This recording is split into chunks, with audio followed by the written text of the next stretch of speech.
And welcome to the show which says what's your plot. आज हम बहुत interesting बात करने वाले हैं जो आज की डेट में बहुत कॉमन बीमारी हो रही है, कैंसर के बारे में। We have two genius doctors with us from BLK।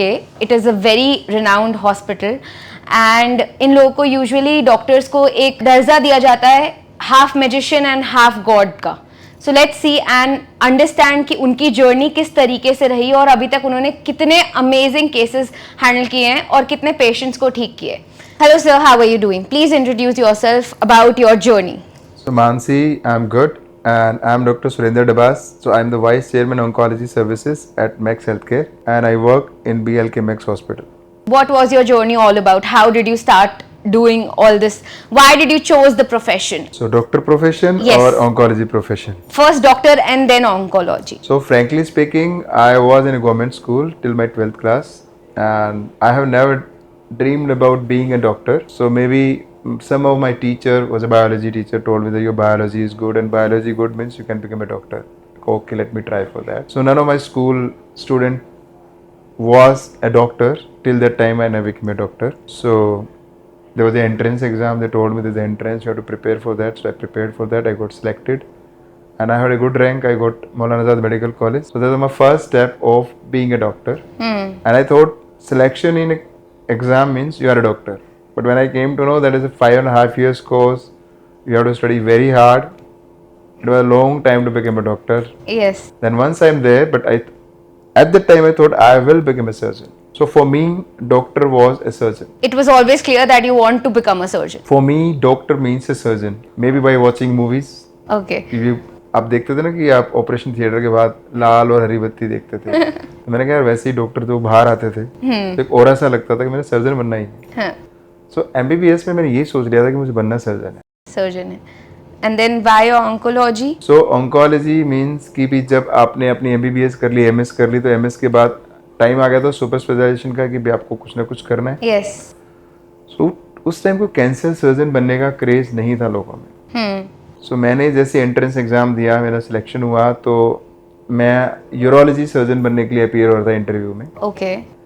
Then some good friends of mind suggested me कि यार सैचुरेशन है यूरोलॉजी में, why don't you become a good cancer surgeon because we are very less in the world in the country. तो तब मैंने I join Rajiv Gandhi cancer institute in 2008 as a trainee for cancer surgery course. 2011 pass out and till then we are just working hard and just you can say growing or working hard. Absolutely growing and healing so many people. I've heard a lot about it, so you're doing an amazing job. Let's come to you, sir, Dr. Rajendra. Can you please introduce yourself? What amazing things you're doing in terms of radiation? So Mansi, I'm Dr. Rajendra. I am director and head at Max Group of Hospitals. So in radiation oncology, it's by rays. So there are various rays, various particles. जो most commonly we are using is X-rays. Right. Then there are internal radiation also, where we put some applicators inside the body and we treat. So it is basically hitting the cancer cells, damaging their DNA, so they don't multiply, they don't grow. Right. वैसे भी cancer cell तो बहुत जल्दी multiply होते हैं। Yes, yes, yes. So radiation works as a direct killer to them, and then depending upon the stage of cancer, whether patient has been operated or not operated, so we give radiation. If patient has been operated, then role of radiation is preventive for future recurrence. Okay. But if the location of tumor is such where surgery is not feasible, the area is very important for the functioning of quality of life, then we give curative dose of radiation. Okay. Then third situation comes when patient is having stage 4 cancer, bony metastasis, brain mets, then we give radiation as a palliative to palliate his symptoms to improve the quality of life.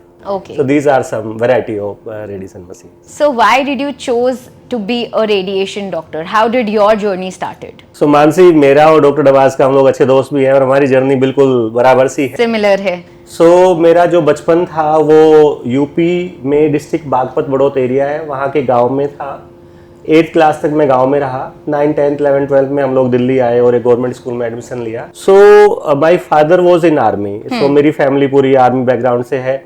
Army में ये मानते हैं कि जी doctor सबसे अच्छा है क्योंकि वो रुतबा है। हाँ। अगर मेजर कर्नल छुट्टी नहीं देता तो सिपाही भी जो है डॉक्टर के पास चला जाता है और डॉक्टर ने लिख दिया छुट्टी मिल जाएगी। करेक्ट। सो फादर ने वो टाइम देखा था। मेरा जन्म भी आर्मी हॉस्पिटल बरेली में हुआ, पापा वहाँ पोस्टिंग में थे तब।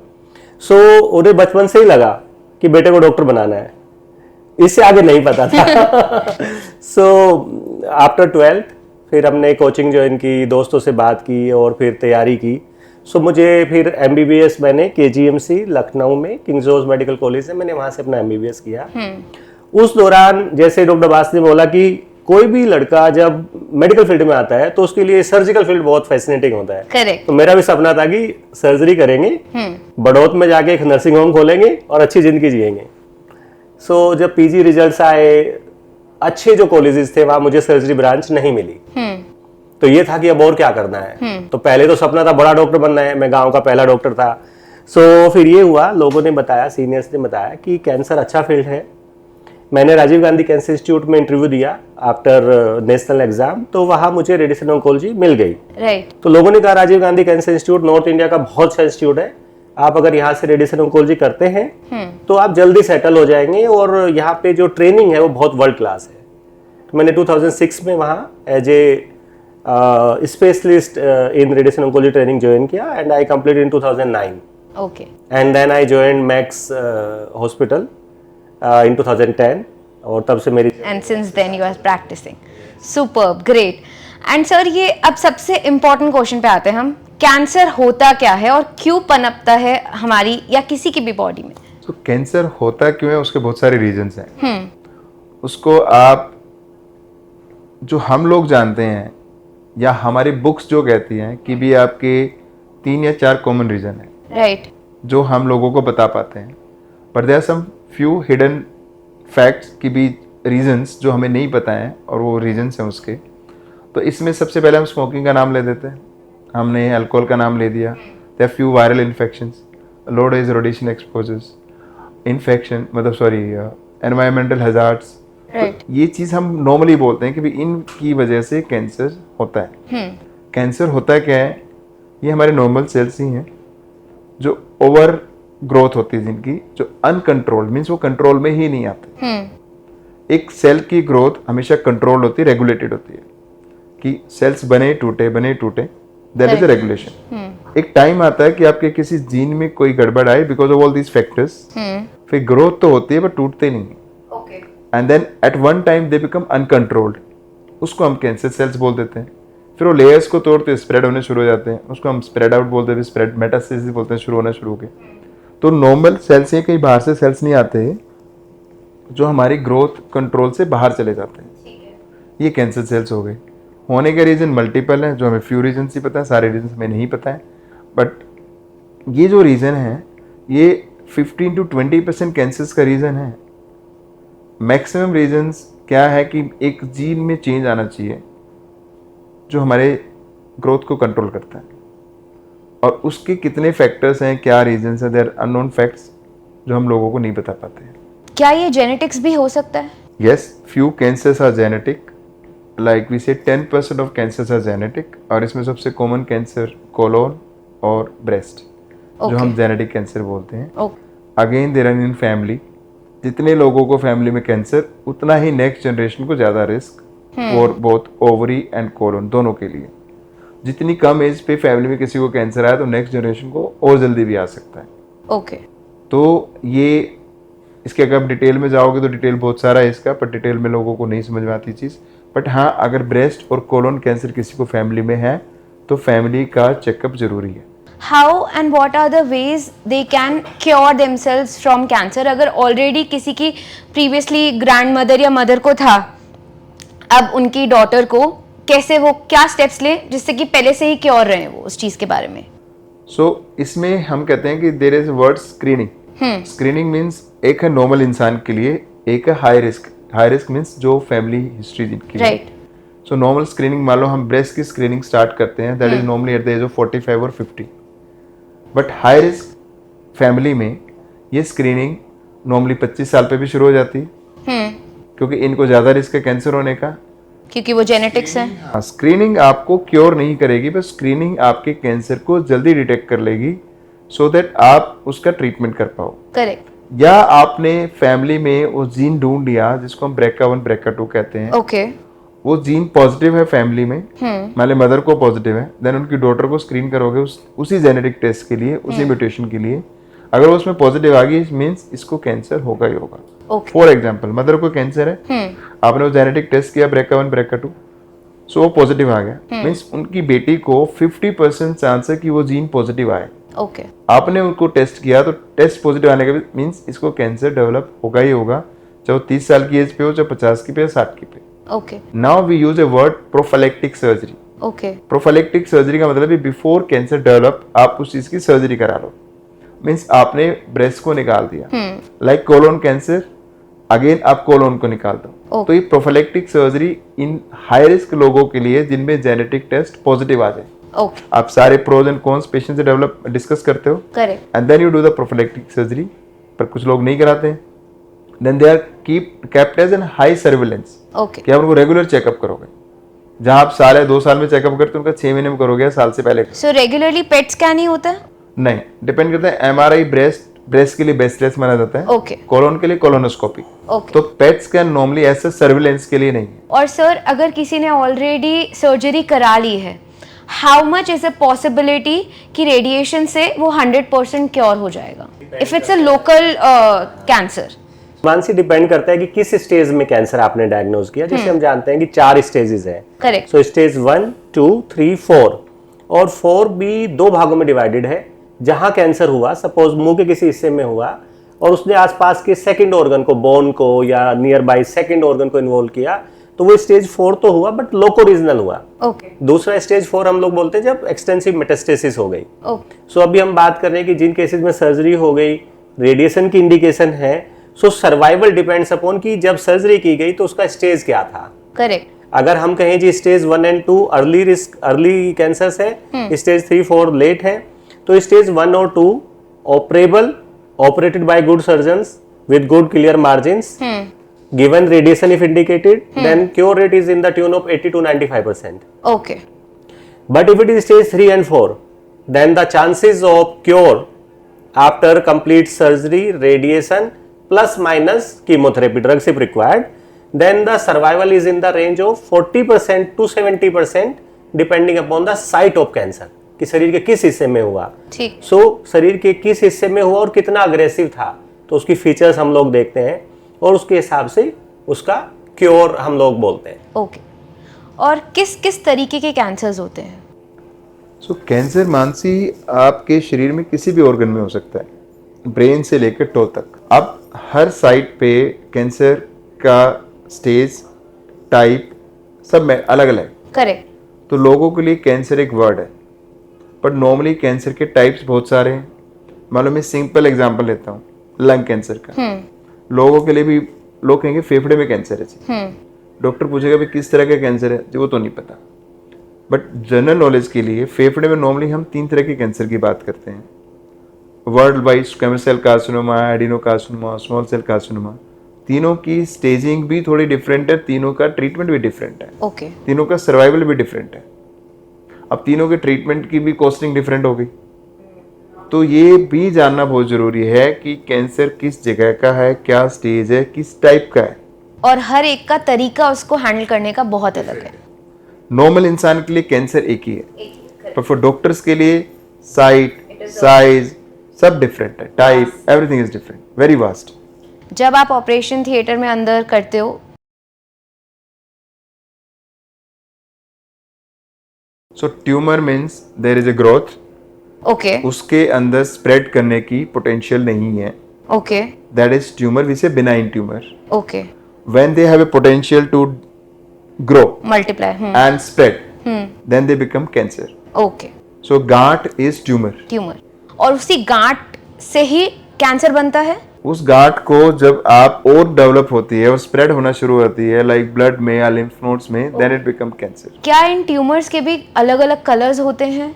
And if somebody is like in on a early stage, they are seeing some different color on their skin, तो वो क्या कलर से अपने आप को डायग्नोज कर सकते हैं? क्या वो ऊपर एक क्लॉट सा आ जाता है, वो किस तरीके से अपने आप को अर्ली स्टेज में डायग्नोज कर सकते हैं? Now we are talking about skin cancer. मेरे जो मुझे समझ में आ रहा है, राइट तो तो स्किन मीन्स कि आपकी स्किन की लेयर्स हैं. Is this kind of cancer common in India?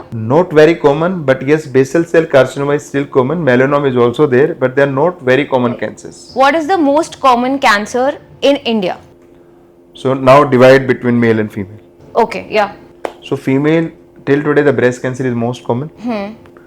Males में दो तरह के हैं. अगर मैं रेगुलर चेकअप करना शुरू कर दूं तो हो सकता है प्रोस्टेट कैंसर नंबर 1 पे मिलेगा. Okay. बट अगर मैं देखूं हमारे पास पेशेंट किस चीज के ज्यादा आते हैं, because prostate is like hidden cancer, नहीं पता होता लोगों को, नहीं पीएसए कराते हैं. Mouth cancer is very common in India.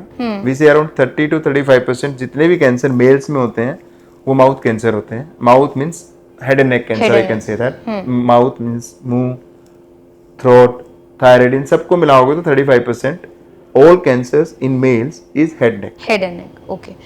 And if they want to diagnose themselves early, क्या वो white patch से diagnose कर सकते हैं? किस तरीके से अपने आप को diagnose कर सकते हैं? So the first sign is any white patch or red patch which cannot be wiped off and it's not going. Then biopsy is one which can tell us ये leukoplakia है, erythroplakia है, कुछ और बीमारी है. Okay. या we have a ulcer which is non healing, जो 2 से 3 हफ्ते में विद मेडिकेशंस हील नहीं होता है. It can be a fungal ulcer, it can be an cancer ulcer, it can be a tubercular ulcer, कुछ भी हो सकता है. तो कभी भी जब आप अल्सर देखते हो जो हील नहीं हो रहा, you always go for a biopsy. And biopsy does not mean कि ये कैंसर के लिए ही कर रहे हो आप. You are diagnosing even skin के जो अल्सर्स हैं या स्किन बीमारी से रिलेटेड अल्सर्स हैं, वो भी बायोप्सी में पता लगते हैं. करेक्ट. हाँ. तो बायोप्सी कराने के बाद आपको पता लगेगा कि आपको ये अल्सर किस चीज का है and what is the next treatment. So sir, आज की डेट में बहुत ज़्यादा टेक्नोलॉजी बढ़ रही है. Once you know somebody has been done with the treatment और डायग्नोज हो गया, बट उसको अपने साइड इफेक्ट से बचना है. रेडिएशन के बहुत सारे साइड इफेक्ट्स होते हैं. सो सबसे पहले मैं ये जानना चाहती हूँ कि क्या क्या साइड इफेक्ट होते हैं और उन साइड इफेक्ट से भी क्या हम बच सकते हैं. सो मानसी, ये डिपेंड करता है कि हम बॉडी के किस हिस्से में रेडिएशन दे रहे हैं. So let's start from brain, coming to head and neck, breast and rest of the side. So जैसे हम ब्रेन में रेडिएशन देते हैं तो usually we give very focused, highly accurate to the tumour only. Okay, direct radiation to that tumour. जैसे आप आजकल देख सकते हो कि आप मिसाइल, बिल्कुल गाइडेड मिसाइल लॉन्च कर सकते हैं, लेजर से देख के निशाना सही लगा सकते हैं. तो most of the radiation machines in modern era they are like guided, laser guided. So आप ट्यूमर को मार्क करते हो सीटी स्कैन में and you hit to the tumour only and you save normal organ. So उसकी वजह से आप brain में काफ़ी हद तक साइड इफेक्ट्स बचा पाते हैं. इवन जो छोटे बच्चों के ब्रेन ट्यूमर्स हैं उसमें उनकी फ्यूचर के जो डेवलपमेंट्स हैं, उनके डेवलपमेंटल माइलस्टोन्स, आप उनको डिस्टर्ब नहीं करते हैं. Okay. Second is limitation of dose. Okay. Tumour को कितना देना है और उसके नियर बाय जो हेल्दी ऑर्गन्स है उनकी एक लिमिट है. आपको उसे कभी क्रॉस नहीं करना है, उसे बचाना है. Coming to head and neck, head and neck cancer, जैसे डॉक्टर अब्बास ने बताया, भाई हमारे 1/3 पेशेंट तो हेड एंड नेक कैंसर है. सो हमारा जो भी स्वेलोइंग, स्पीच, हमारा जो एक्सप्रेशन है, facial, everything is from head and neck. Correct. Most of these patient they get surgery done. उसके बाद जब हम लोग रेडिएशन करते हैं तो हमें 2-3 चीजें बहुत जरूरी है जो बचानी है. एक तो हमारी यहाँ पे पैरोटिड ग्लैंड्स होती हैं ईयर के आगे, they are on the both sides. Second is submandibular gland. ये जो ग्लैंड्स हैं ये हमारी सलाइवा प्रोड्यूस करती है, लार बनाती है. सलाइवा प्रोडक्शन हमें 2 तरीके से चाहिए होता है. एक, जब हम खाना खाते हैं तब उसकी वजह से ट्रिगर होता है और सलाइवा निकलता है जो हमें स्वेलोइंग में हेल्प करता है. एक है रेस्टिंग सलाइवा, जब दिन में हम हैं तो हमें मुंह में थोड़ा सा वेट फीलिंग जो आती है, एक वो रेस्टिंग सलाइवा है. तो हमें इन ग्लैंड्स को बहुत ज़्यादा बचाना है. स्पेशली अगर एक तरफ कैंसर था जहाँ से ग्लैंड्स निकाल दी गई ड्यूरिंग सर्जरी क्योंकि वो इन्वॉल्व थी, तो सेकंड तरफ जो नॉर्मल हेल्दी है उसे हमें बहुत ज़रूरी है कि हम उसे बचाएं. ऐसे ही जब हम खाना स्वेलो करते हैं तो पीछे बेस ऑफ टंग, जहाँ से हम बोलते हैं, लैरिंग्स, वॉइस बॉक्स, इनकी डोजेज भी आपको कंट्रोल रखनी होती है. अदरवाइज बाद में व्यक्ति पूरी लाइफ केवल लिक्विड डाइट पे आ जाते हैं. So one is mechanical damage which is done by the tumour and then you remove that part, so that is the mechanical loss. Right. Second is functional loss, which can be because of the wrong practice of radiation. If you don't save those areas, then person get cured but quality of life is very poor. Similarly जब आप महिलाओं में breast cancer की बात करते हैं, so we divide in right side and left side. So we know that left side there is heart and breast is superficial structure. So radiation technique में कुछ इस तरह की टेक्नोलॉजी आज के टाइम में अवेलेबल है, जहां आप गहरी सांस लेके अगर पेशेंट को ट्रीट करते हैं तो उसमें लंग और हार्ट ये बच जाते हैं रेडिएशन से. क्योर हो जाते हैं क्योंकि वो अंदर की तरफ फूल जाते हैं. वो फूल जाते हैं और जैसे हार्ट यहाँ है, चेस्ट वॉल यहाँ है, तो आप गहरी सांस लेंगे तो ऊपर आ जाएगा. And then breast is superficial structure, you treat only to the superficial structure. Okay. Covid के बाद ये बहुत ज्यादा कॉमन हो गया कि आप लंग्स की डोज को बचाइए, क्योंकि ना लंग्स हेल्दी रखने, पॉल्यूशन इतना ज्यादा है. तो जब आप लंग को एक्सपेंड करते हैं तो एक पार्शियल लेयर ही केवल लंग की इससे इन्वॉल्व होती है.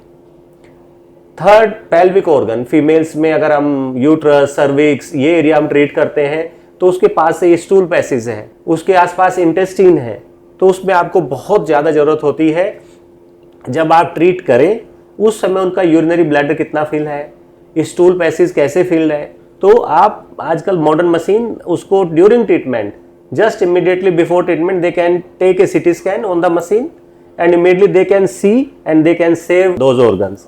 सो आजकल जैसे हमारे पास टोमोथेरेपी नई मशीन है, tomotherapy machine is very good in saving these side effects. पहले आप ये बताइए कि साइड इफेक्ट्स होते क्या क्या हैं. सो अगर हम लोग बात करें कि भाई हमने किसी व्यक्ति को मुंह के ट्रीटमेंट, गले का ट्रीटमेंट किया, तो उसमें खाना स्वेलो करने में दिक्कत आती है, बोलचाल में दिक्कत आती है, लंबे समय तक उनको ड्राई माउथ की दिक्कत आती है, उनकी स्किन मसल्स बहुत हार्ड हो जाती है और उसकी वजह से उन्हें पेन होने लगता है.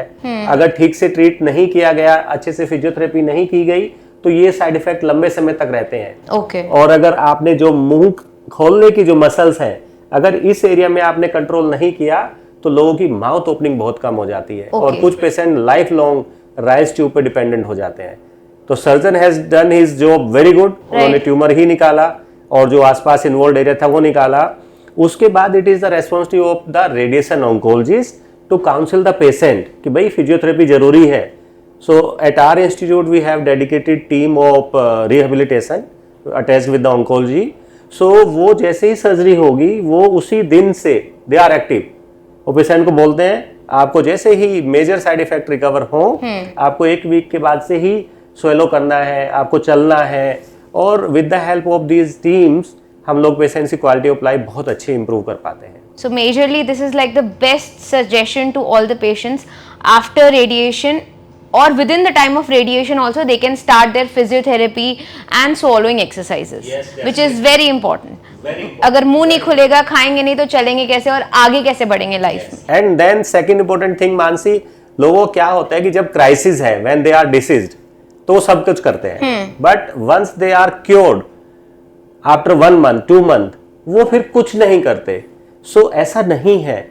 आपको अपने को फिट रखना है और जिस एरिया में कैंसर हुआ था उसकी एक्सरसाइज, फिजियोथेरेपी आपको कम से कम 6 month कंटिन्यू करनी है, specially head and neck cancer में. It is very important. So sir, you have told a lot about radiation. Now as we are increasing and developing day by day, आपकी तरफ से क्या नए टेक्नोलॉजीज आए हैं? Robotics is one of them. What is the other thing which is being introduced to treat cancer? तो मानसी, जो भी हम कैंसर ट्रीटमेंट की बात करते हैं तो हमारा मोटो जो है क्योर को बढ़ाना और साइड इफेक्ट को कम करना है.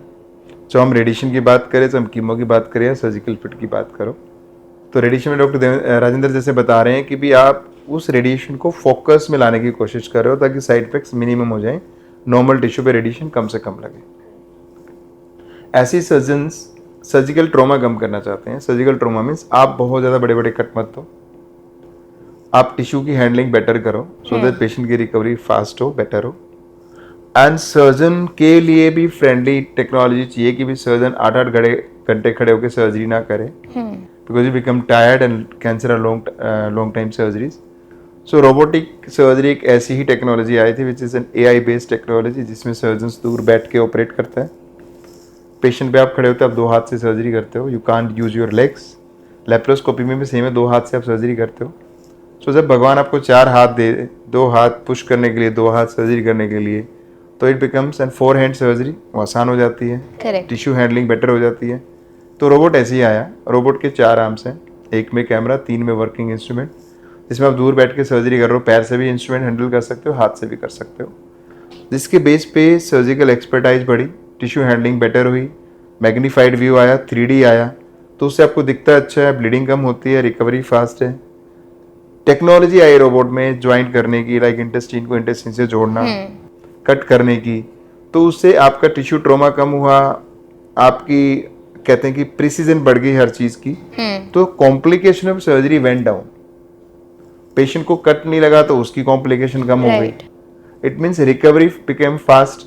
अब कैंसर सर्जरी के बाद आपको नेक्स्ट कोई ना कोई ट्रीटमेंट देना है, या तो आपको रेडिएशन देनी है, कीमो देनी है। अगर आपकी रिकवरी टाइम पे नहीं होती तो आप अगला ट्रीटमेंट नहीं दे पाओगे, मीन्स आपके क्योर के चांस कम हो जाएंगे, बीमारी दोबारा आने के चांस बढ़ जाएंगे। तो रोबोट प्लेड द रोल कि भी आपको एक टेक्नोलॉजी आ गई जिसमें आप पेशेंट को फास्ट रिकवरी दे सकते हो, which causes an early recovery and full treatment is completed in lesser time.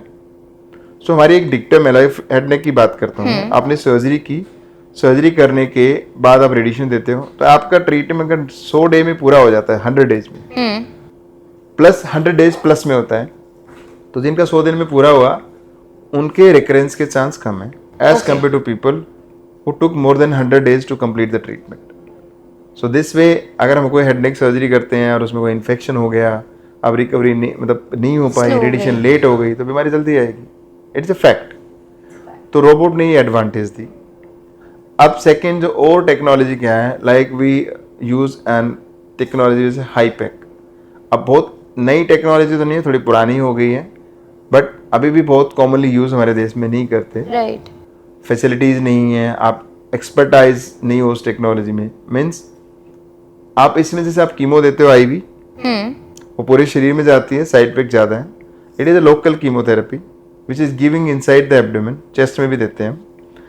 Means आप इसको हाई टेम्परेचर पे देते हो, 42 डिग्री का टेम्परेचर होता है, पूरा रोटेट करते हो 60 to 90 मिनट्स।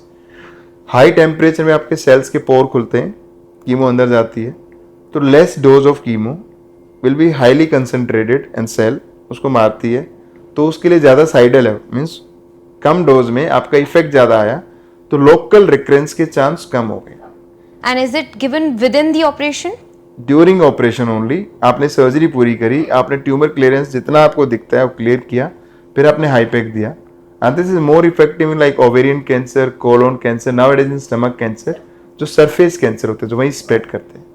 तो ये टेक्नोलॉजी भी काफ़ी वाइडली यूज्ड है और कहते हुए रिकरेंस रेट कम हो जाते हैं। अदरवाइज और technology like laser surgery, these are all technologies. आपको ऐसी टेक्नोलॉजी की भी सर्जरी ना करनी पड़े, पेशेंट बिना सर्जरी ठीक हो जाए, वो टेक्नोलॉजी अभी नहीं है। बट रोबोट में धीरे धीरे आपकी टेक्नोलॉजी बहुत इंप्रूव होने वाली है। सब कुछ गाइडेड सर्जरी हो जाएंगी। आप मैप कर सकते हो ट्यूमर पे, डायरेक्टली ट्यूमर पे जाओगे, you can do that. So may be next 5 years you have lot of things based on AI technology कि आपकी सर्जिकल कॉम्प्लिकेशन कम हो जाए।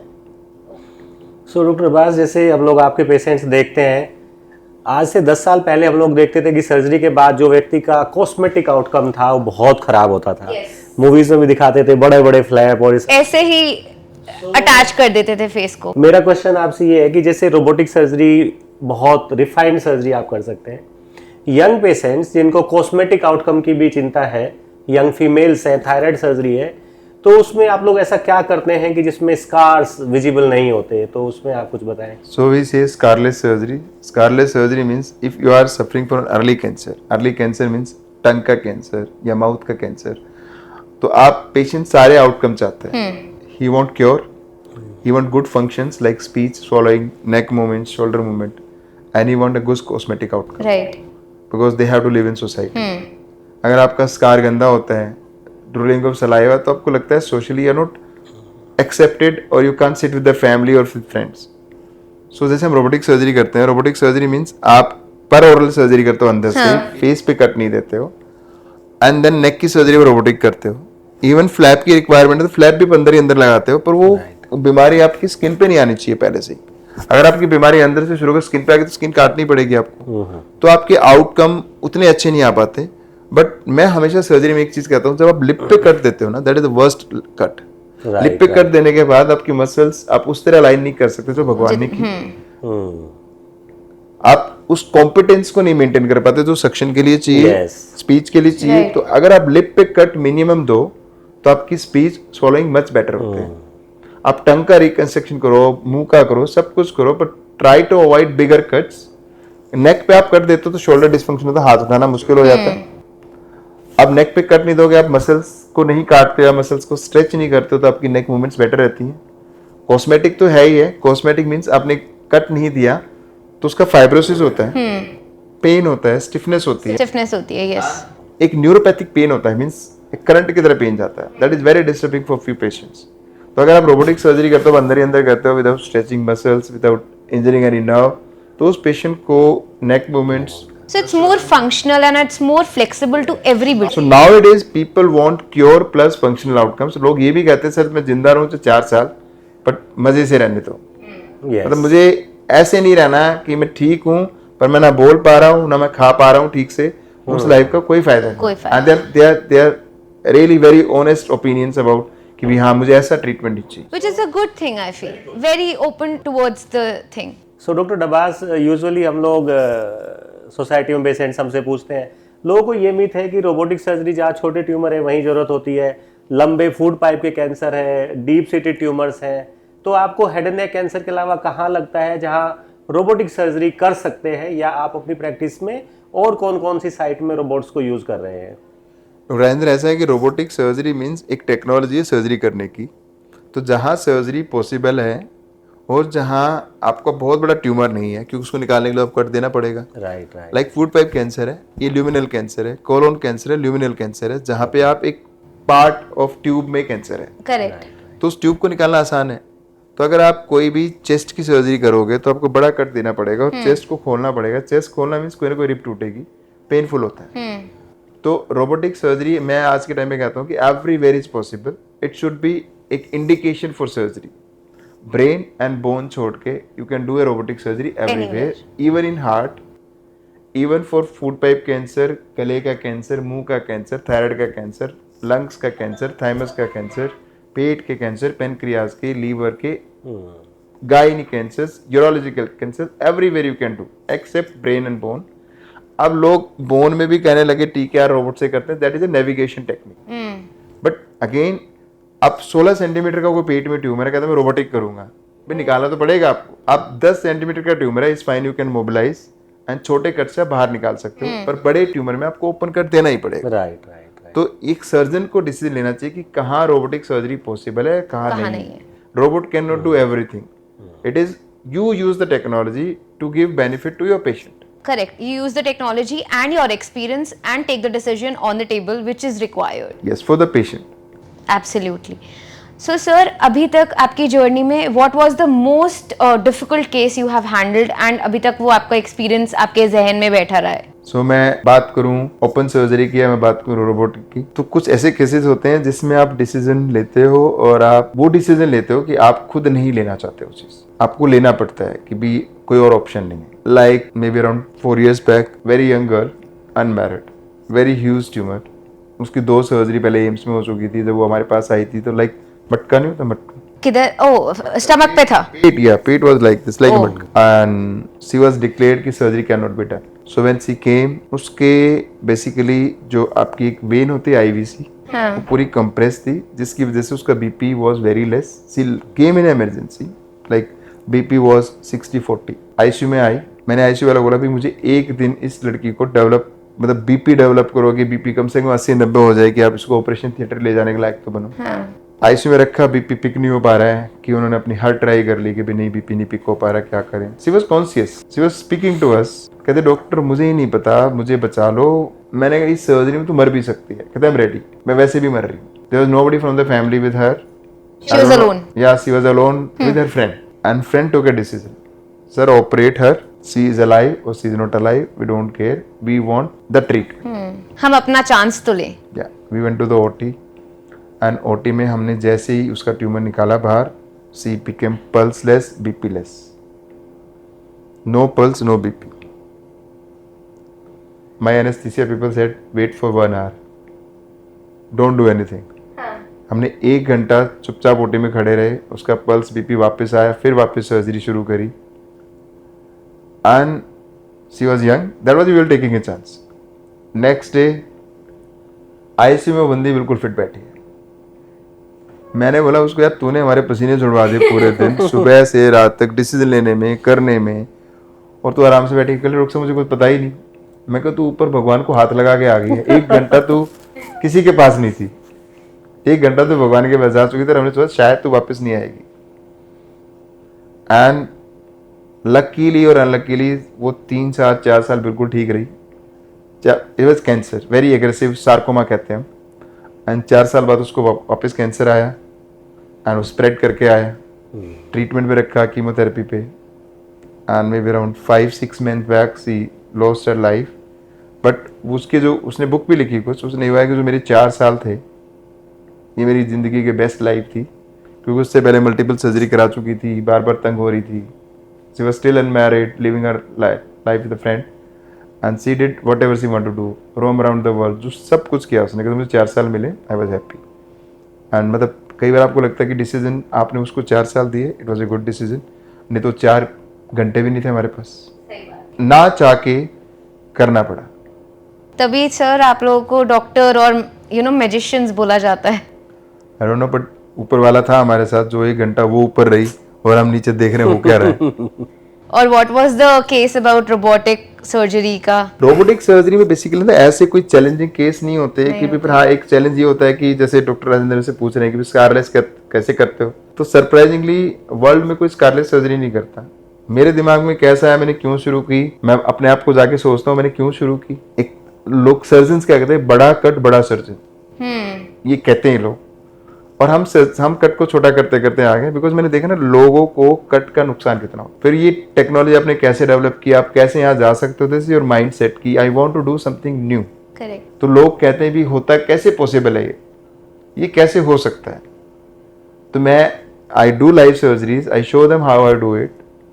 थोड़े दिन पहले मैंने ऑस्ट्रेलिया में डेमोन्स्ट्रेट किया था, उससे पहले यूएस में भी किया था कि how I do this. So people are surprise कि होता कि कैसे दिमाग में आया. तो मुझे भी नहीं पता कैसे दिमाग में पर आया, and I did it. And since last 3-4 years we are doing it and we have good results and people are very happy about कि स्कारलेस सर्जरी होती है. अब इसमें चैलेंज ये है कि भी केस चैलेंजिंग नहीं है, मैंने चैलेंज दिया करने का, आई डिड दैट. करेक्ट. और अगर आपके और लाइफ के challenges in terms of quick decision on the operation theatre क्या थे वो, कि आपने ऑलरेडी प्लान नहीं किया था but with in the operation you got complications, फिर उस टाइम पे कैसे क्विक डिसीजन लिया और वो लाइफ सेव की, या आगे जो भी हुआ केस में? देखो क्या होता है कि एक डिसीजन आप लेते हो सर्जरी करने का, एक डिसीजन लेते हो ड्यूरिंग सर्जिकल कॉम्प्लिकेशन, कि भी सर्जरी में कोई कॉम्प्लिकेशन है, हाउ यू हैंडल दैट. सो इस लाइफ को हमारी को आसान किया रोबोट ने, seriously speaking. So may be 7-8 years back I was in Fortis Hospital and I was doing a surgery for lung cancer. तब लंग कैंसर की सर्जरी करते हो तो ये मानो कि सबसे बड़ी नसें जो खून की कुछ भी हैं वो लंग कैंसर के लंग्स के आसपास हैं. वहाँ पे injury means sudden loss of 5 litre of blood. 5 litre he blood होता है हमारे, एंड आपको कुछ दिखेगा ही नहीं, you will lose your life. अब उनको पल्मोनरी वेन और आर्टरी कहते हैं. तो मुझे शायद याद है मेरे पहली बार कभी पल्मोनरी वेन में से टीयर हुआ एंड एकदम गश ऑफ ब्लड आया.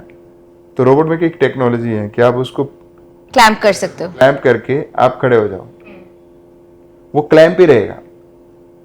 अगर मैं सर्जन हूं और मैंने अपने हाथ से कुछ क्लैंप लगाने की कोशिश की तो मुझे वहीं खड़ा रहना पड़ेगा.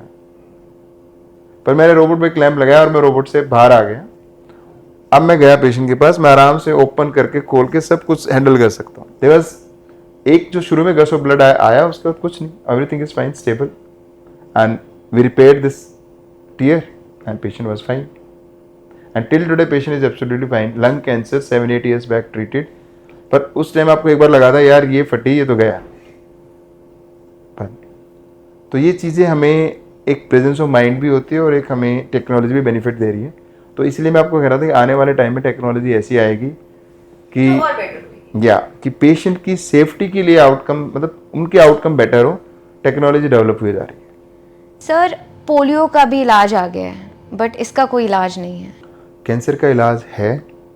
कैंसर का इलाज डॉक्टर के हाथ में नहीं है, मरीज के हाथ में है. मरीज के हाथ में? यस.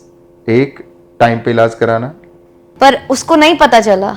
नहीं, मैक्सिमम लोगों को सिम्टम्स लेट आते हैं, तो उसको पता नहीं लगा ये नहीं कर रहे हैं।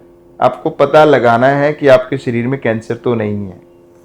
आपको ये नहीं करना है कि मुझे कुछ होगा तो मैं चेकअप कराऊंगा। आपको regular at a certain age, like 50 plus is an age of cancer.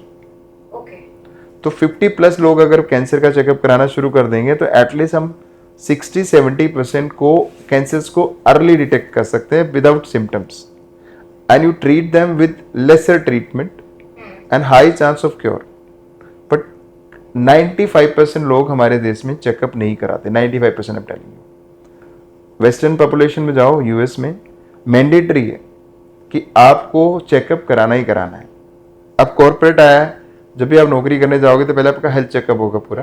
पर हेल्थ चेकअप में होता क्या है? Maximum blood test, ECG, echo, chest X-ray, उसमें आपके कैंसर नहीं डिटेक्ट हो सकते एक्सेप्ट ब्लड कैंसर, ब्लड में जो ब्लड टेस्ट में आता है। सो एक कैंसर का चेकअप मीन्स आपको पूरा स्क्रीन होना चाहिए आपका शरीर एक पर्टिकुलर एज के हिसाब से, वो हम नहीं करते हैं और ये मैंडेटरी होना चाहिए। और किसी तरह ऐसा हो कि भी हर बंदे की पॉकेट उसको अलाउ कर दे। लोग क्यों नहीं कराते? हमारे टेस्टिंग में 10,000 रुपये लग रहे हैं, कह रहे हैं 10,000 रुपये यहाँ लगाओ, इससे पार्टी कर लेते हैं। That is our mind set. तो ये इलाज डॉक्टर के हाथ में नहीं, कैंसर का मैं कहता हूँ मरीज के हाथ में है, इंसान के हाथ में। अपने आप अपने शरीर का चेकअप कराओ, सिम्टम्स की वेट मत करो। सो आफ्टर 50 यू सजेस्ट कि हर एक इंसान को अपनी स्क्रीनिंग करा लेनी चाहिए। It is mandatory, it should be mandatory. और वो स्क्रीनिंग का नाम क्या है? स्क्रीनिंग डिपेंड करता है आप किस कैंसर के लिए स्क्रीनिंग कर रहे हो। अगर पूरे शरीर को स्क्रीन करना है तो आपको 4-5 डॉक्टर्स को दिखाना है। भी मुंह और गले को चेक करना तो ईएनटी का डॉक्टर देखे या कोई फिजिशियन देखे। ब्रेस्ट की मेमोग्राफी, सर्वाइकल कैंसर के लिए पैप स्मीयर, पेट के लिए ultrasound, colonoscopy, there so many test. So you go to an hospital and tell them कि मुझे कैंसर के लिए स्क्रीनिंग चाहिए। So is there no one screening for the full body? There are multiple test and to be done once in a year, maybe twice, maybe once in 2 years. There is no harm in doing that. Which is important also. अपनी life जीनी है तो screening करानी बहुत जरूरी है। और sir, आपके case में आपका क्या डिफिकल्ट जर्नी रही? कोई ऐसा केस आया कि आपको डिसीजन लेने में नर्वसनेस हुई? सो मानसी, अभी हमने एक छोटा बच्चा, पिछले कुछ सालों से पीडियाट्रिक कैंसर मेरा बहुत इंटरेस्ट रहा है और बच्चों को हैंडल करना बहुत टफ होता है। इसी जर्नी में एक आर्मी का जवान जो चेन्नई में रहता था, दिल्ली पोस्टिंग थी, बेटे को वहाँ कुछ प्रॉब्लम हुई, उसके स्किन से कुछ छोटे छोटे लीजन्स आने लगे, हेयर गिरने लगे और छोटा बच्चा था 8-9 साल का। सो उसने चेन्नई आर्मी सेंटर में दिखाया, वहाँ उसको डायग्नोज हुआ कैंसर। और ऐसा कैंसर जो आपके शरीर में जहाँ भी स्किन है वो हर पार्ट को एक स्टेप में इन्वॉल्व करता है। सिर, मुंह, हॉट, आईलिड्स, नेल्स, पूरा शरीर, इवन द आपके जो जेनाइटल ऑर्गन्स हैं, जो आपके ग्लूटेल फोल्ड की स्किन है, वो हर जगह कैंसर आता है। क्यूटेनियस टी सेल लिम्फोमा और माइकोसिस फंगोइडिस हम लोग इसे बोलते हैं, जो पूरे शरीर में आता है। सो चेन्नई से उन्हें Delhi army hospital R&R refer किया गया। वहाँ के डॉक्टर्स ने देखने के बाद उन्होंने भी बोला भाई छोटा बच्चा है और इसका कॉम्प्लिकेटेड ट्रीटमेंट है जो हमारे यहाँ नहीं अवेलेबल है। उन्होंने हमारे ही मैक्स ग्रुप में कहीं दूसरे हॉस्पिटल में भेजा, जहाँ बच्चा छोटा होने की वजह से और चूंकि ये कॉम्प्लिकेटेड ट्रीटमेंट है और बहुत मेहनत मांगता है डॉक्टर की भी, फैमिली की भी, उसके ऊपर से बच्चा चेन्नई के एक गाँव से था जिसे हिंदी बोलनी नहीं आती थी, समझ नहीं सकता था, इंग्लिश बोलनी नहीं आती थी, छोटा बच्चा था। तो उसको रिफ्यूज़ कर दिया गया और उसको ये बोला गया कि भई आप मैक्स शालीमार बाग में डॉक्टर राजेंद्र हैं, वो साकेत मैक्स में थे, तो वो करते थे ये ट्रीटमेंट, आप एक बार सलाह ले लो। सो मुझे आर्मी हॉस्पिटल से भी जो पीडियाट्रिक उसके डॉक्टर थे उनका भी फ़ोन आया कि डॉक्टर साहब देखो क्या कर सकते हैं। So we took it as a challenge कि हम नहीं करेंगे तो कौन करेगा। बच्चा चेन्नई से दिल्ली तक आ गया और दिल्ली में भी रिफ्यूज़ होगा तो कैसे होगा। सो मानसी, ये मेरे अपनी लाइफ का भी इस तरह का केस बच्चे में फर्स्ट टाइम था। एडल्ट हमने करीब 15-16 केस किए थे, होल बॉडी रेडिएशन, और बच्चे में कभी नहीं किया था ऑनेस्टली स्पीकिंग। और इस बच्चे में थोड़ा सा कॉम्प्लिकेटेड ये था कि ये स्किन के साथ साथ अंदर लिम्फ नोड्स जो होती हैं उनमें भी फैला हुआ कैंसर था, थोड़ा अग्रेसिव कैंसर था। तो इसको कीमोथेरेपी भी लगनी थी और इसको बाद में बोन मैरो ट्रांसप्लांट भी होना था। यूजुअली स्किन कैंसर केवल स्किन में होता है, सो उसे केवल रेडिएशन से काम चल जाता है। सो हमने आर्मी हॉस्पिटल के साथ टाई अप किया, बच्चा वहाँ एडमिट रहा 3 महीने। डेली वहाँ से उसको गाड़ी लेके आती थी मैक्स हॉस्पिटल शालीमार बाग, और हम लोगों ने उसका ट्रीटमेंट किया। सो ये बहुत चैलेंजिंग था। एब्सोल्युटली, सुनने से इतना चैलेंजिंग लग रहा है। पहले उसकी पूरी शरीर की बॉडी को हमने स्किन को दिया, और सबसे मुश्किल होता है आईलिड्स को ट्रीट करना। अगर आप ओपन में रेडिएशन देंगे तो अंदर लेंस है, तो इमिडिएटली उसकी रेडिएशन डोज से लेंस वो ब्लाइंड हो जाएगा। तो हम लोग अंदर आई शील्ड रखते हैं लेड की, तो आपको आई ओपन करके अंदर रखनी होती है। अच्छा। और छोटा बच्चा आप सोचे कैसे कोऑपरेट करेगा, और आई शील्ड अंदर रख के then you treat the eyelid area. So ये बच्चे में काफी चैलेंजिंग काम था, लेकिन पता नहीं क्यों वो आर्मी वाले का बच्चा था या भगवान उसके साथ था, ही वॉज वेरी स्ट्रॉन्ग। पूरे ट्रीटमेंट में एक सिंगल वीक का भी गैप नहीं हुआ, एंड उसका पूरा ट्रीटमेंट हमने कंप्लीट किया। फिर हमने आर्मी हॉस्पिटल से बात की, फिर उसको इंटरनल जितने भी बॉडी में लिम्फ नोड्स होते हैं, हेड एंड नेक, थोरैक्स, पेट में, पेल्विस में, अब हमें उसका सेकंड फेज में सारा रेडिएशन इंटरनल करना था रेज के द्वारा। और उसके दौरान उसे कीमोथेरेपी भी लग रही थी आरएनआर में, उसकी वजह से उसके ब्लड काउंट्स भी बीच में कम हुए। टीएलसी जो 4000 से 11000 होते हैं, बच्चे के बीच में 800-600 भी टीएलसी आए बिकॉज ऑफ कीमोथेरेपी। वो उसका हिस्सा था। उन दिनों हमें बड़ा डर लगा कि कहीं ऐसा नहीं हमने चैलेंज ले लिया और ये हम उल्टा इसमें गलती करने जा रहे हैं। बट हम लोगों ने खूब पढ़ाई की, दुनिया भर से लिटरेचर हमने देखा, और मल्टीपल टाइम्स हम लोग आर्मी हॉस्पिटल के जो डॉक्टर्स थे, जो पीडियाट्रिक ऑन्कोलॉजिस्ट थे, हेमेटोलॉजिस्ट, उनके टच में थे, उनसे हम लोग डिस्कस करते थे। उन्हें कोई आर्टिकल दिखता था वो हमें भेजते थे, हमें कुछ समझ में आता था हम उन्हें भेजते थे, और इस तरह से करके हमने उसका सेकंड फेज ऑफ ट्रीटमेंट जो अंदर लिम्फ नोड्स पूरी बॉडी के ट्रीट करने थे वो किए।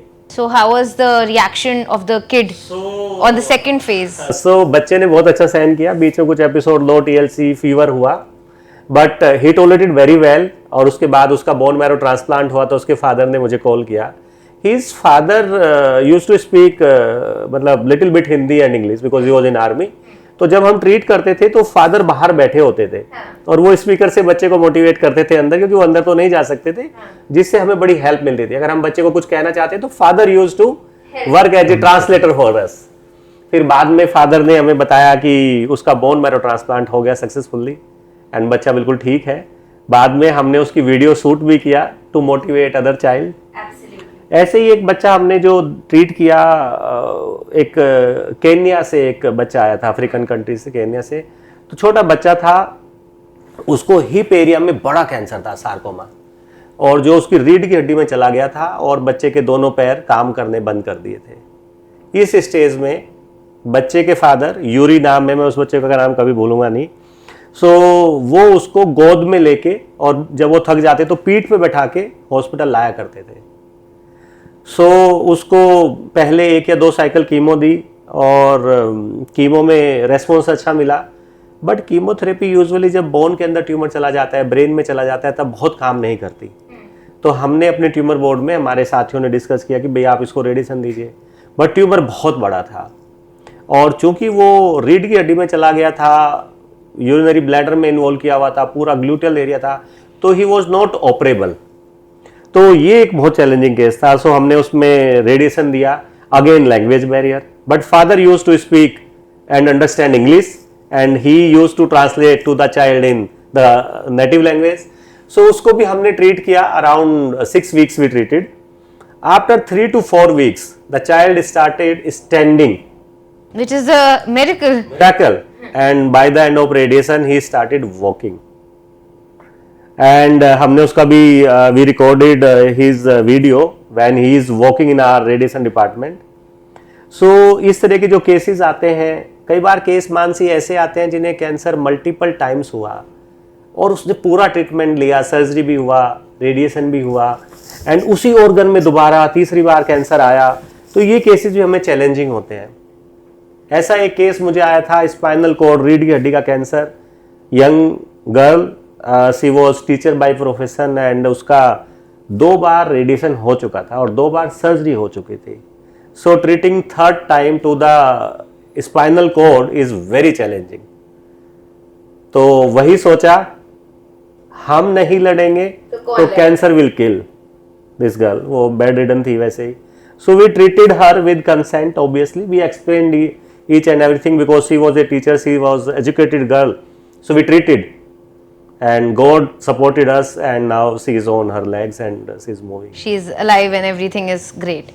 सुपर. एज आप दोनों ही गांव से बिलोंग करते हो, आपकी जर्नी बिल्कुल गांव से है और गांव में अवेयरनेस ही नहीं है इस डिजीज़ के बारे में, तो आप अपना शेयर कैसे उधर दे रहे हो अवेयरनेस फैलाने के लिए और जो इतने गरीब लोग हैं उनका ट्रीटमेंट करने के लिए? पहली बात तो कि हम अपना शेयर कैसे दे रहे हैं, तो एक एजुकेशन चीज़ होती है कि भी एजुकेशन अबाउट कैंसर, कि मेरा फील्ड कैंसर है, तो हमारे पास एक टीम है जिसको हम कहते हैं प्रिवेंटिव ऑन्कोलॉजी टीम. और पिछले 8 साल से वो टीम, ये मानो कि महीने में 4 या 5 एक्टिविटी खाली गांव में करते हैं, not in any big city. लोगों को एजुकेट करते हैं, स्क्रीन करते हैं about cancer. That is free of cost, that is not costing on us, not on the patient. उनको एजुकेट करने के बाद उनको बताया जाता है भी ये चीज़ें हो सकती हैं, आप अपना शरीर चेक करा लो. कुछ चेकअप हम करते हैं लाइक मेमोग्राफी, पेप्समियर, PSA, ये हम उसमें कवर करते हैं. जो पेरिफेरी के स्कूल्स हैं, हम स्कूल में पहले हम टीचर्स को एजुकेट करते हैं कि भी ये बीमारी है, ये सिम्टम्स हैं, प्लीज़ एजुकेट अदर्स. तो इस चीज़ को करते करते हमें करीबन 7-8 साल हो गए. This is what we can do for them. Second, अगर किसी को कैंसर डायग्नोज होता है तो how I can help them. तो हेल्प मीन्स सबसे बड़ी डॉक्टर की हेल्प है राइट एडवाइस, कि I will advise them this is the best treatment for you and this is the best place for your treatment. So now treatment की cost जो सबसे बड़ा हिंड्रेंस है कैंसर ट्रीटमेंट में. अब ट्रीटमेंट की कॉस्ट डिपेंड करती है आपको कौन सा कैंसर है, किस स्टेज का है, क्या आपका ट्रीटमेंट होना है. सो अर्ली कैंसर में ज़्यादा खर्चा नहीं आता, सर्जरी होगी या खाली रेडिएशन होगी, आपका कम से कम खर्चा है.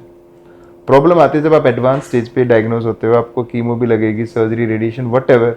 इवन स्टेज 4 पे आपकी कीमो चल रही है, बार बार खर्चा आ रहा है, उसको कैसे मैनेज किया जाए.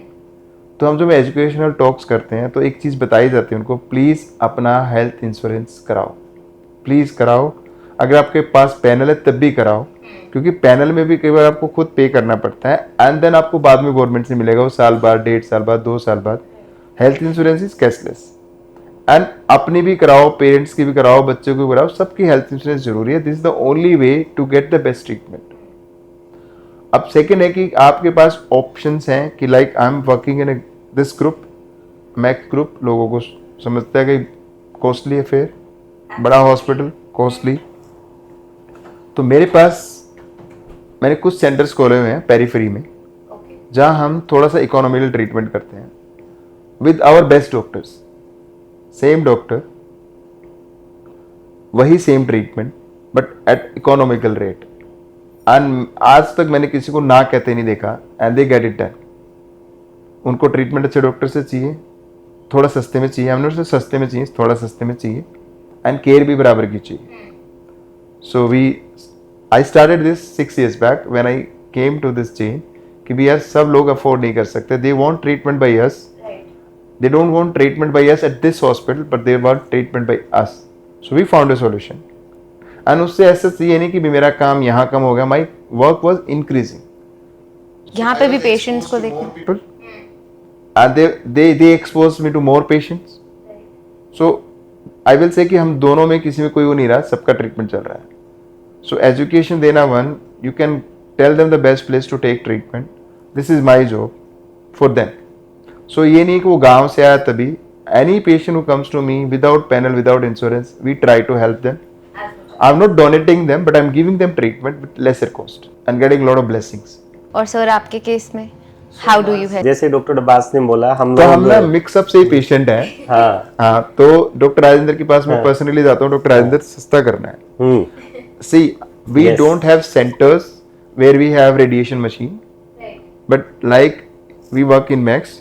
So Max का मान लो कि एस्टिमेट बहुत ज़्यादा आता है, तो डॉक्टर राजेंद्र को मैं पर्सनली जाता हूँ, put mail to management, whatever you do radiation at a lesser cost, and every time he did that, every time.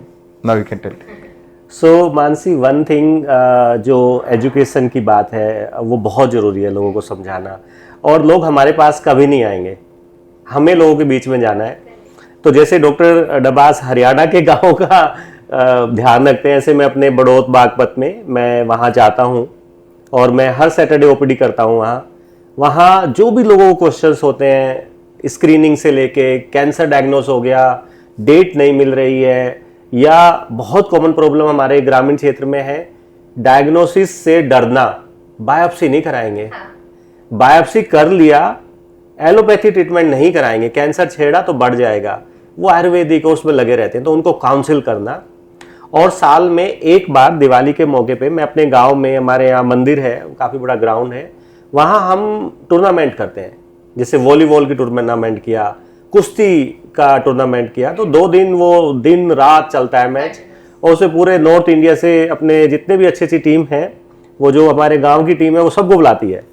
और वो लोग पास के जो हरियाणा बॉर्डर, सोनीपत, पानीपत, इधर की भी टीम को बुलाते हैं, गाजियाबाद, नोएडा.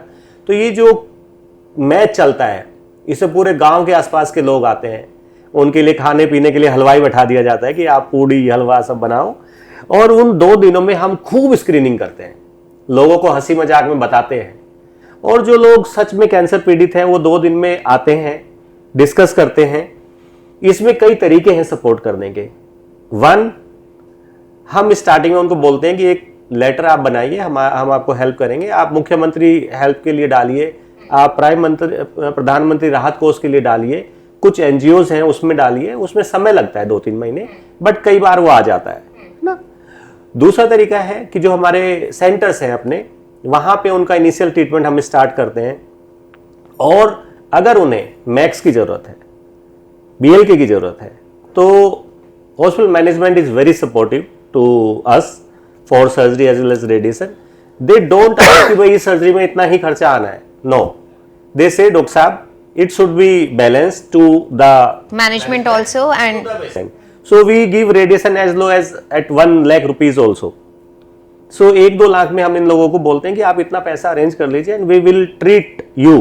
तो मिला के कि भाई कीमोथेरेपी हमारे सेंटर पे हो रही है, एज लो एज 8,000, 10,000, 12,000 रुपये में पेशेंट अपनी कीमोथेरेपी कराता है, including stay, doctor fees, cannula, medicine, each and everything we do that.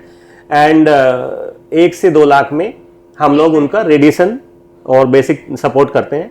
इस वजह से आज ये काम करते करते हम लोगों को 7-8 साल हो गए. तो आज हमें AIIMS, Jhajjar AIIMS, Delhi, Safdarjung, RML में जो हमारे साथी वहाँ गवर्नमेंट जॉब में हैं, जिनके पास 3 से 6 महीने की अमूमन वेटिंग है, भीड़ ज़्यादा है लोगों की, तो वो लोग हमें फ़ोन करके पूछते हैं कि डॉक्टर राजेंद्र ये पेशेंट है, मैं इसको भेज रहा हूँ and you have to help him. पहले उल्टा था, आज से 7-8 साल पहले हम कॉर्पोरेट में जब पेशेंट ऐसा आता था और हमारे पास कोई सपोर्ट, छोटे सेंटर्स नहीं थे अपने, तो हम उन्हें फ़ोन करते थे, भाई ये बिल्कुल अफोर्ड नहीं कर सकता, प्लीज़ हेल्प. और वो हेल्प हो नहीं पाती थी क्योंकि उनके पास लोड बहुत ज़्यादा है. 7-8 साल पहले कैंसर हॉस्पिटल गवर्नमेंट में और कम थे. सो इस तरह से ये जो रेफरल प्रैक्टिस थी from private to government, it has reverse now because of all these new technologies and all these immediate. So अगर पेशेंट हमें कहता है सर मैं 2 लाख अरेंज कर लूंगा, कब मेरी सर्जरी हो जाएगी, कब मेरा रेडिएशन, बोलेंगे आज हाँ कल सर्जरी. तो वो सरप्राइज हो जाता है. गवर्नमेंट में तो हमें बोला है इतने दिन लगेंगे, बायोप्सी कितने दिन में आ जाएगी. गवर्नमेंट में अगर 2 वीक्स लगेंगे, हमारे पास 2 दिन लगेंगे. सो इन 2 days वी डू बायोप्सी, पेट सीटी and everything. 3rd day, 4th day we operate and we radiate those patients. I think you have given a solution because लोग बीमारी से अब नहीं डरते, उसके खर्चे से डरते हैं. Yes. ये आपने बहुत बड़ा सॉल्यूशन दिया है कि खर्चे से भी नहीं डरो और बड़े हॉस्पिटल के नाम से भी नहीं डरो, ट्रीटमेंट के लिए आओ, हर एक चीज़ का सॉल्यूशन है. राइट. और सर जब आप एक ऑपरेशन थिएटर में ऑपरेशन करते हैं, यूजुअली पेशेंट के रिलेटिव्स बाहर बहुत टेंशन में होते हैं. What is the kind of tension you feel inside while doing the operation? So मैं पेशेंट को, मतलब अटेंडेंट को एक चीज़ कह के जाता हूँ कि तब डरना जब डॉक्टर डरे, हमेशा. और मैं अगर सर्जरी कर रहा हूँ और मैं आपको बीच में नहीं बुला रहा हूँ और आपको कोई इन्फॉर्मेशन नहीं मिल रही, it means everything is going fine. आप बाहर खड़े होके हाथ मलने की ज़रूरत नहीं है कि यार पता नहीं अंदर क्या चल रहा है क्या नहीं चल रहा। आप आराम से अपने रूम में बैठो and step by step we inform them कि सर्जरी के स्टेप्स होते हैं कि this much of surgery has been done, now plastic surgery we have started, and they get confidence कि भी हाँ अब सब कुछ ठीक चल रहा है। ये सारी चीज़ें अगर आप पेशेंट को ऑपरेशन से पहले बता के चलते हो ना, तो उनको पता है अभी 8 घंटे लगने हैं, डॉक्टर कर रहे हैं आराम से। इस something wrong happens in operation theatre, we always call the patient attendant and tell them कि भी ऐसा ऐसा हुआ है, ये रिस्क है। लाइक समटाइम्स ड्यूरिंग ऑपरेशन आप सर्जरी कर रहे हो, पेशेंट को हार्ट अटैक हो सकता है। हार्ट अटैक आपको चलते चलते भी हो सकता है, बैठे बैठे भी हो रहा है, ऑपरेशन थिएटर में हो सकता है। We tell them and very honestly we should tell them. और ये हम ऑपरेशन से पहले भी बता के जाते हैं भी 1% चांस होता है कि ड्यूरिंग ऑपरेशन ऐसा कुछ हो जाए, but we will try our best to handle this. तो इस वजह से ना तो मैं टेंशन में रहता ना फैमिली वाले टेंशन में रहते, and you can do your work nicely. और हाँ, पेशेंटली की भी आपको कोई टेंशन नहीं है। कोई चीज़ छिपा के चलोगे तो आपको 10 तरह की टेंशन होगी, पसीना आएगा ऑपरेशन थिएटर में, फायदा नहीं उस चीज़ का। So with your experience I think आपको कभी भी वो नर्वसनेस नहीं हुई आजकल, या वाज इट लाइक कभी भी इनिशियली भी there was no nervousness while doing the scar? So like I am a surgeon, so मेरा काम सर्जरी करना है, तो मुझे शायद ही कभी मेरे को सर्जरी करते हुए पसीना आया हो, क्योंकि मुझे पता है सर्जरी में कर पाऊंगा नहीं कर पाऊंगा, मैं सोच के जाता हूँ ये होनी ही है। तो आपको टेंशन तब, this is very personality trait. कई लोग बहुत एप्रेंसिव होते हैं, ये हो गया तो क्या होगा, वो हो गया तो क्या होगा। नहीं भैया, होगा, सब कुछ ठीक होगा, उस सोच के साथ जाओ। एंड ऐसा कोई अनहोनी नहीं होती if you are going the right steps, कभी आपके साथ मिस हैपनिंग्स नहीं होती। Surgeries are always planned. Surgery is maximally planned and we prepare for surgery, we take all fitness, then we go for operation theatre. Sometimes surprises during आपने कोई anesthesia drug दी, कोई reaction हो गया, this can happen, but again we can revert that. तो उसमें भी घबराने की ज़रूरत नहीं कि भी आपको घबराना है, क्योंकि घबरा के तो वो चीज़ और ख़राब होगी, आपकी पीस ऑफ माइंड चलेगी, तो आपका डिसीजन मेकिंग नहीं हो पाएगा। तो बी स्टेबल। एंड ओटी में एक होता है डेकोरम, होता है कि आप चुपचाप खड़े रहो, जो काम जिसको आता है वो करे, एक दूसरे की पैर काम में टांग मत उड़ाओ कि ऐसे कर वैसे कर। नो, एनेस्थीसिया वाला अपना काम कर रहा है, मैं अपना कर रहा हूँ। तो हमारी टीम में एक रूल है, जब तक एनेस्थीसिया वाले अपना काम कर रहे हैं, पेशेंट फुल्ली बेहोश नहीं होता, हम ओटी के अंदर जाते ही नहीं। हमने जब काम शुरू कर दिया तो एनेस्थीसिया वाले चुपचाप अपना काम करते हैं। वो ऐसे कम्युनिकेशन नहीं होता कि भी आप दूसरे के काम में इंटरफेयर करो, तू ये ठीक नहीं कर रहा, तू ये ठीक नहीं कर रहा, दैट इज़ नॉट डन।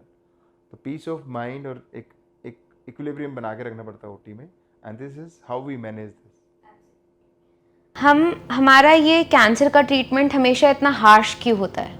आपके एंड से भी इन terms of radiation and chemo भी ली जाती है, तो कई बार रिएक्शंस होते हैं, and even in terms of surgery also कई बार हमें ज़्यादा कट्स या ब्लड लॉस हो जाता है, टीएलसी कम हो जाता है, तो वो इतना हार्श ट्रीटमेंट क्यों है ये कैंसर का? तो हार्श तो एक ट्रीटमेंट की सबकी इंडिविजुअल लोगों की ससेप्टिबिलिटी होती है कि भी मैं 2 लोगों की सर्जरी कर रहा हूँ, एक के आउटकम बेटर होंगे और एक के आउटकम अच्छे ना हो। तो इंडिविजुअल टू इंडिविजुअल पेशेंट पे डिपेंड करता है कि उसने सर्जरी में कैसा सहन की, सर्जरी रेडिएशन में उसको इफेक्ट आए, साइड इफेक्ट आए, उसने उसको कैसे टॉलरेट किया। सेम 2 पेशेंट हैं, दोनों को आपने सेम फील्ड में रेडिएशन दी, दोनों को साइड इफेक्ट अलग आ सकते हैं। दोनों को आपने सेम कीमो दी, एक की टीएलसी डाउन नहीं होगी, एक की टीएलसी डाउन हो जाएगी।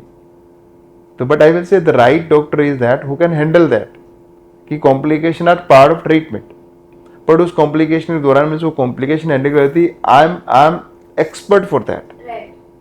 अगर मैं वो कॉम्प्लिकेशन हैंडल नहीं कर पाऊँ तो मैं उसको ट्रीटमेंट भी ना करूँ। तो we as a part of team we take care of this thing कि भी कोई कॉम्प्लिकेशन होती है, वी शुड हैंडल दैट। तो इसको हार्श मीन्स पेशेंट के लिए हार्श हो रहा है, बट ये किस पेशेंट के लिए हार्श होगा ये डॉक्टर को पहले से पता हो तो उसको ट्रीटमेंट ही नहीं देगा। बट आप अपनी तरफ से अच्छा कर रहे हो, आपके आउटकम भी बहुत अच्छे आए, ऐसा पॉसिबल नहीं है। Outcome all depends upon your hard work, patient की अंदर की उसकी अपनी इम्यूनिटी कैसी है, उसकी ससेप्टिबिलिटी कैसी है, तो all depends on that. But we means patient and us, we all fight together to get the best outcome. So Mansi, जैसे कैंसर के बारे में मिथ है कि कैंसर मतलब it's a death sentence, so it's a big disease, खतरनाक है। तो हम लोग यही समझाते हैं अपने पेशेंट्स को कि दुश्मन बड़ा सो हथियार बड़ा, और लड़ाई जब बड़ी होगी तो उसमें डैमेज होगा ही होगा।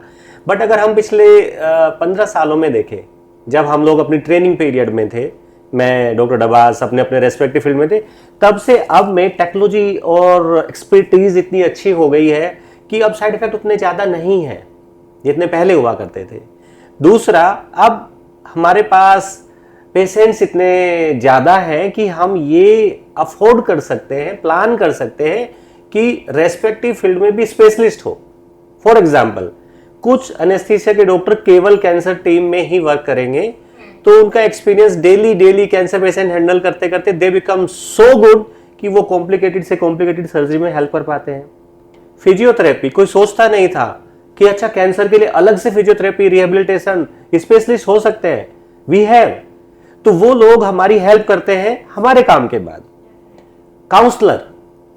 Counsellors are very important because families को भी पता नहीं होता क्या कैसे करना है, सब हक्के बक्के होकर रहते हैं, और पेशेंट तो और ही, because he is going through so much. और काउंसलर से कई बार आप इस तरह की चीजें भी डिस्कस कर सकते हैं जो शायद आप डॉक्टर से हेजिटेट होते हैं बात करने में। आप हमारे काउंसलर से बात कर सकते हैं। जो सपोर्टिंग स्टाफ है, बहुत जरूरत है। कई बार हम देखते हैं कि व्हील चेयर पेशेंट का अटेंडेंट खींच रहा है, एक हाथ में आंटी ने अपनी फाइल पकड़ी हुई है, तो ये चीजें हमारी टीम में नहीं मिलेगी देखने को। इट्स ए बिग टीम और हर व्यक्ति अपनी अपनी रेस्पॉन्सिबिलिटी निभा रहा है, जिससे लोगों को जो उनकी जर्नी टफ है, हार्श है, उसमें बहुत आसानी हो गई है। And then it's confidence in the team and we have confidence in our patient कि वो कर लेंगे। And that's how we are doing. I think you guys are doing absolutely amazing job and saving so many lives and even motivating or counseling also, educating also. Side by side you guys are educating and treating. Last but not the least, I would like to ask, what would be the solution you would like to give for the patient who's already going through the disease like this, and for the family, वो अपने patient को कैसे motivate करके उसकी life और long कर सके? So we always say a family who stay together, they will go a long way. Nowadays what we see, patients are coming on their own. Very frequently we see only old men and old female coming, and they don't have son, daughter with them. That is very disheartening for us. And we ask them, where is your son or daughter? They are abroad or they have not come, they are busy in the office. So that is the first trauma they had. Cancer के साथ साथ इनको ये जो trauma है ना कि family साथ नहीं है, इससे हम भी उनको बाहर नहीं ला पाते। तो ये ट्रॉमा, फैमिली साथ नहीं है, फिर कैंसर का ट्रीटमेंट, फिर कैंसर के ट्रीटमेंट का expenses, this all are traumas. तो एक फैमिली में कि आप ट्रीटमेंट करा रहे हो, फैमिली साथ रहती है। फैमिली साथ means I am not saying only a nuclear family, but there is a broad family, like patient के ब्रदर्स, सिस्टर्स, उनकी extended families, if they start behaving nicely और start taking care of each other, तो जो माहौल बनता है ना, उसमें पेशेंट को साइकोलॉजिकल काउंसलर की जरूरत ही नहीं बचेगी, वो खुद से ही निकलता रहेगा। तो आज के टाइम में what we lack is and social support. Society भी पेशेंट को, जिसको कैंसर हुआ, एक तरह से इग्नोर कर देती है कि इसको कैंसर है। जैसे बहुत सारे पेशेंट पूछते हैं, सर हम खाना खा लें इनके साथ बैठ के, सर बच्चे को ये गोद ले सकते हैं? तो new generation, I am telling them, sir मेरा बेटा इनके पास खेलता है, दादू के पास या दादी के पास, सर कुछ हो तो नहीं जाएगा? बस इसका आंसर देते मुझे गुस्सा भी आता है, पर मुझे देना पड़ता है। They are educated people, they are still asking me this. So and ये तो अच्छा है कि उनके पीछे से पूछ रहे हैं, मुझे नहीं पता उनके साथ घर में कैसे रहते होंगे। तो as a society we have to change our mindset about cancer patients. ये छुआछूत की बीमारी नहीं है।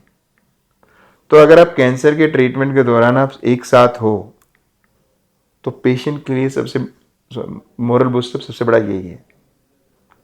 पेशेंट को अकेला छोड़ा नहीं आपने, डिप्रेशन में गया नहीं, whatever treatment, best treatment you give, he will not come out of this. Post trauma stress disorder, that is very common in cancer patient, they are always traumatized. उनको खाना अच्छा नहीं लगेगा, उनको भूख नहीं लगेगी, उनका वेट लॉस होता रहेगा, वैसे कैंसर ट्रीटमेंट में वेट लॉस होना शुरू हो जाता है। सो ये चीज़ एज ए सोसाइटी हमें सोचनी चाहिए कि cancer patient does not mean कि आप उसको आइसोलेट कर दो. उसको छुआछूत की बीमारी नहीं है, फैमिली के साथ रहो. More support to make them more stronger. ये पता नहीं लोगों को कब समझ में आएगा, बट बहुत फ्रीक्वेंट क्वेश्चंस होता है हमारे पास कि सर खाना साथ खा लें, सर थाली शेयर हो जाए, सर ग्लास पानी शेयर हो जाए. That is very traumatic. And what would be the like in terms of protein powder supplement, उसका क्या सॉल्यूशन है? So nutrition is a basic chapter of cancer treatment. So अगर आप कैंसर ट्रीटमेंट को day 1 से शुरू सोचो तो न्यूट्रिशन कम एट फर्स्ट. कि आपका nutrition before any treatment, maybe radiation, maybe surgery और chemotherapy, patient should be nutritionally well. One. Second come counsellor. तो counsellor should start counselling the patient before any treatment, not after treatment. Then our decision making comes of 3 departments like surgeon, radiation and chemo doctor. And before that we need a good pathologist and a good radiologist. Your diagnosis is based on them, your staging is based on them. तो उनकी reporting के हिसाब से हम अपना treatment plan करते हैं. Then a onco rehab team where we have occupational therapist, we have physiotherapist, swallowing therapist, lymphopress experts, counselors. They comes and they become an, I will say, backbone of the cancer treatment, because they are the people who will bring patient back into normal life functionally. So these all are part of an cancer team. So nutrition is first, I'm telling you. And in India we focus very less on these concepts. Yes, we do. Yes. Nutrition out, onco rehab out. Only these 3 people, cancer surgeon, radiation and chemotherapy doctor, they play a role. Mental health तो किसी को पता ही नहीं है, कोई पूछता ही नहीं है. नहीं पता, फिर भी लोगों को फिर भी इन्वॉल्व करना बहुत जरूरी है. तो कंसेप्ट आ जाता है रेवेन्यू शेयरिंग की भी, मेरा पेशेंट है वो देखेगा, वो भी पैसे लेगा. इस बुलशिट. तो it should be basically a team work where everybody is working together for the benefit of the patient rather than benefit of ourselves. So आपके लिए क्या सॉल्यूशन होते हैं? तो मानसी, मेरा यही कहना है कि जैसे हम लोग कैंसर से एकदम से डर जाते हैं, डरना नहीं है. Cancer gives you time to treat. एक मेजर हार्ट अटैक, एक मेजर एक्सीडेंट, या आपकी किडनी फेल हो गई, लीवर फेलियर हो गया, सो ब्रेन हेमरेज हो गया, बस टाइम ही नहीं है. सो कैंसर गिव्स यू टाइम. आप फाइनेंसेस अरेंज कर सकते हैं, आप ओपिनियन ले सकते हैं. So first thing, don't afraid. There is solution always. There is solution for the cancer. There is solution for finances. जो डर बड़े हॉस्पिटल के बारे में वो हटाना होगा. जो डर है कि ये टॉलरेट कर पाएंगे ट्रीटमेंट या नहीं, वो डॉक्टर से पूछिए, because that is the responsibility of the treating doctor. So आपको सोसाइटी को आना है, डॉक्टर से बात करनी है, और फिर उनको एक्चुअल में उनकी बातें माननी है. इफ दे से बायोप्सी कर लो तो बायोप्सी करनी है. एक बार डिस्कस करने के बाद फिर भी अगर क्वेश्चंस हैं, तो जो अनएजुकेटेड सोसाइटी में लोग उन्हें दे देते हैं कि शुगर मत खाइए, दूध मत पीजिए, बायोप्सी मत कराइए, वो नहीं सुनना है. आप अपने डॉक्टर के पास दोबारा आइए, हमसे दोबारा डिस्कस करिए. लोग कहते हैं करेले का जूस पी लो, भिंडी का पानी पी लो, उससे ठीक हो जाएगा. मिथ है. सो ये they should be discuss with the treating doctor. During treatment कोई भी कॉम्प्लिकेशन आया, कोई भी आया, I am saying ICU patient चला गया, even then don't break your treatment. Continue your treatment with the doctor till the time doctor says अब आपको 3 महीने बाद आना है, 6 महीने बाद आना है, and then post treatment regular checkup is very important for at least 2 years.